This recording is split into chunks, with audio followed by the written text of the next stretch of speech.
Wafa Assurance vous présente Automoto.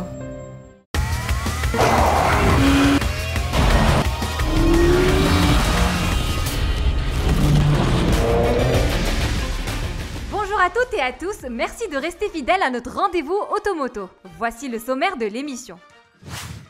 C'est le début de la période estivale, le bon moment pour faire la fête. Ça tombe bien, car la Fiesta best-seller de la marque Ford revient sur une allure encore plus tendance. Nous l'avons essayé à Casablanca. Mais avant de prendre le volant de la Fiesta, nous allons partir en Allemagne, plus exactement sur le circuit du Nürburgring, pour piloter la Mini John Cooper Works. C'est parti!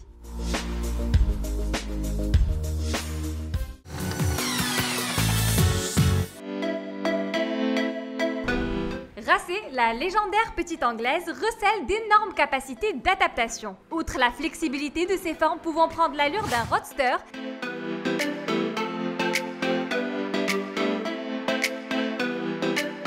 d'un SUV et même d'un break, son architecture mécanique offre d'excellentes attitudes à l'amélioration, à l'instar des versions flanquées du logo John Cooper Works.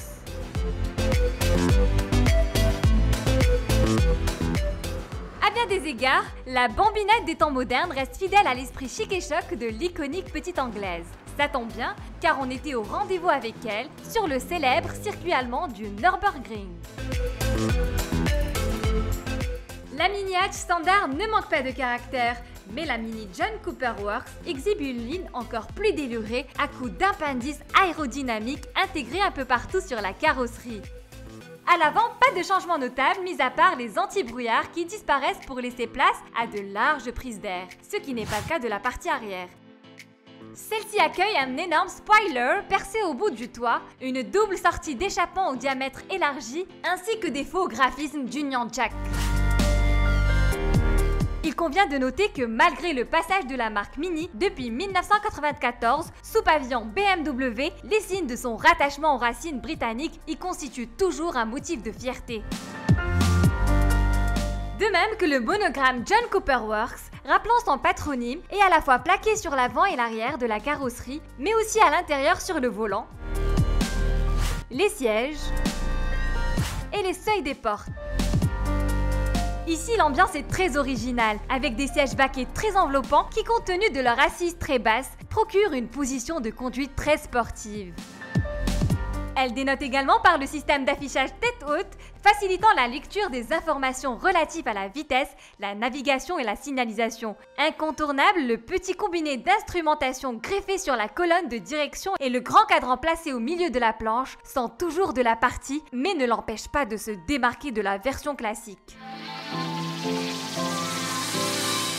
Le moment tant attendu est finalement intervenu, on nous donne l'ordre du départ. Et c'est parti pour un premier tour de piste, à vitesse modérée, histoire de chauffer progressivement les gommes de 18 pouces. Le rythme s'accélère sur la Nordschleife, dont le périmètre mesure 22,8 km. Entre-temps, les épreuves difficiles s'y enchaînent. Avec son gabarit lilliputien, soit 3,87 mètres de long pour 1,73 mètres de large, combiné au poids plume de seulement 1,3 tonnes, la John Cooper Works fait preuve d'une agilité déconcertante. Entre les trois modes de conduite proposés, Green, Confort et Sport, on active sans hésitation le mode Sport. Et bien sûr, la magie opère immédiatement.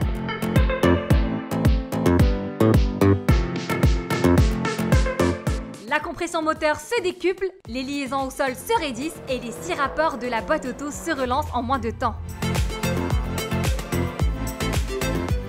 Pour autant, on préfère passer au mode manuel, car face aux multiples pièges de Nordschleife, vaut mieux jouer des palettes pour dominer la situation que d'être à la merci de l'électronique. Et le moins que l'on puisse dire, c'est que la John Cooper Works tire son épingle du jeu des lacets. Ce bel équilibre, elle le doit à ses porte-à-faux et son rayon de braquage très réduit, mais aussi au bon tarage de sa suspension.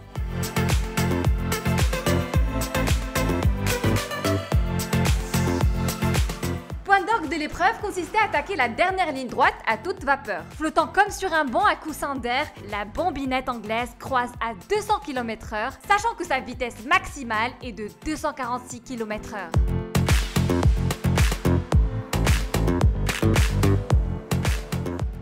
Avec sa mécanique débridée, rien d'étonnant que la vedette des beaux quartiers devient musicale et explosive sur circuit.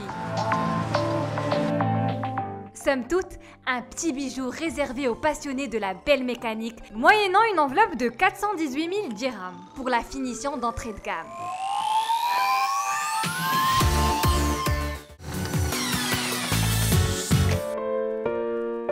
Rares sont les voitures qui ont réussi à enregistrer autant de succès commerciaux. Auréolée d'une notoriété en béton, la citadine américaine a été produite à 18 millions d'unités depuis son lancement en 1976.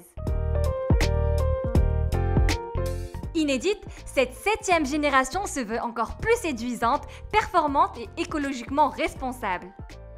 Il faut avouer que la marque à l'ovale bleu a consenti des investissements importants en matière de recherche et de développement pour doter sa citadine fétiche d'un arsenal technologique aussi innovant que futé pour donner du fil à retordre à ses éternelles rivales françaises Renault Clio, Peugeot 208, Citroën C3. Pour l'avoir essayé en plein centre de la métropole ainsi que sur les petites routes nationales et les autoroutes de la région du Casablanca et d'El Jadida, on constate rapidement que la Fiesta millésime 2018 est difficile à rivaliser. Pour améliorer l'espace et le confort à bord, la caisse gagne 7 cm de plus en longueur, ce qui procure à la vue du profil une allure plus élancée, encore plus fluide. Or, le design extérieur de cette nouvelle génération reconduit les principaux attributs stylistiques du modèle sortant tout en y intégrant certaines touches d'élégance et de modernité. Du coup, le design torturé du capot et de la grille de calandre laisse place à des lignes et des volumes plus épurés. L'environnement intérieur, inspiré de l'univers des smartphones et des tablettes, se veut plus intuitif et particulièrement centré sur l'utilisateur. La position de conduite est de son côté fort ergonomique, tandis que les matériaux souples aux touches s'étalent sur toute la partie supérieure de la planche. Celle-ci se distingue par le bon positionnement de l'écran central qui a permis de supprimer la moitié des boutons et commandes. Et bien sûr, la Fiesta est redevable au système multimédia connecté SIM 3, autorisant le contrôle du système audio, de la navigation et des smartphones connectés à travers la commande vocale. Sous le capot, elle propose une large gamme de motorisation, à commencer par le bloc diesel 1,5 TDCi développant une puissance de 85 chevaux. Dotée d'une boîte manuelle à 6 rapports, cette version que nous avons testée confirme plusieurs qualités techniques en matière de comportement routier, d'insonorisation et surtout de consommation. En essence, la nouvelle Fiesta est équipée du moteur 1 litre EcoBoost, disponible en version 100 chevaux, associé à la boîte automatique à 6 rapports.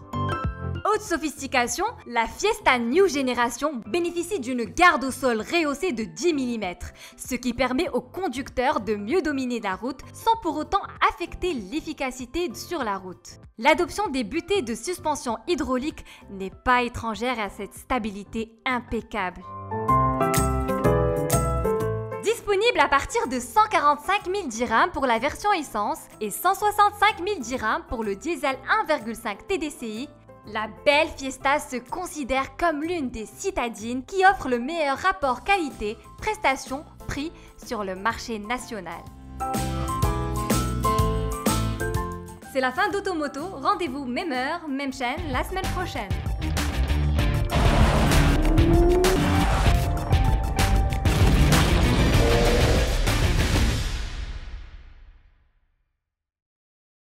Automoto vous a été présenté par Wafa Assurance.